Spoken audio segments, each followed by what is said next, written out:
Shambulio kubwa la Urusi limeipiga miundombinu ya nishati ya Ukraini, likisababisha vifo vya watu 7 na kuiweka nchi katika giza baada ya umeme kukatika. Mtoa huduma mkuu wa umeme wa taifa hilo amesema uwezo wa uzalishaji umeshuka hadi 0. Taarifa ya jeshi la anga la Ukraini ilisema Urusi ilirusha ndege zisizo na rubani 458 na makombora 45 usiku kucha, na kuongeza kuwa Ukraini iliweza kuteketeza ndege 406 na makombora 9 kati ya hayo. Hata hivyo, mashambulizi hayo yaliharibu miundombinu ya gesi asilia na vituo viwili muhimu vya kusambaza umeme ambavyo vilikuwa vinaendesha mitambo ya nyuklia na kutoa joto kwa nchi.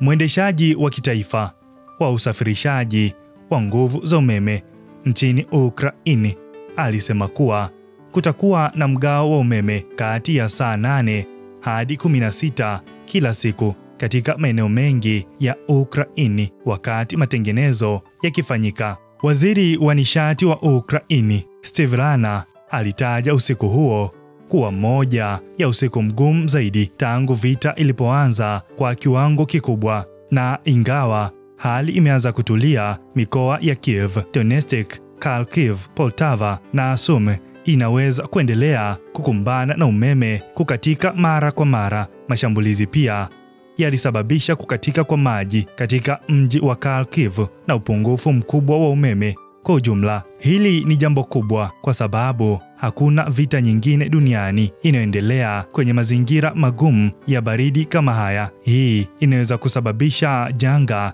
la kibinadamu, huku pande zote mbili za vita zikitumia baridi kama faida ya kivita. Wataalamu wanaonya kuwa Ukraini inahatarisha ukosefu wa joto na umeme ipasavyo kabla ya kilele cha baridi msimu huu.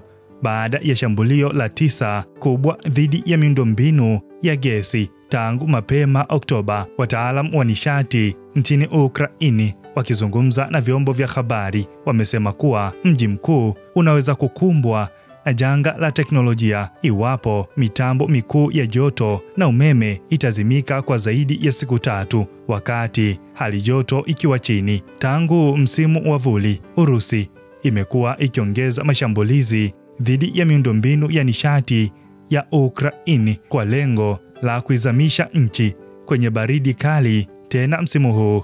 Mashambulizi mabaya zaidi tarehe 3 na tarehe 5 Oktoba yaliharibu takribani 60% ya maeneo ya uzalishaji wa gesi nchini Ukraini. Hii ni BMTV Tanzania. Mimi ni Baraka Peter.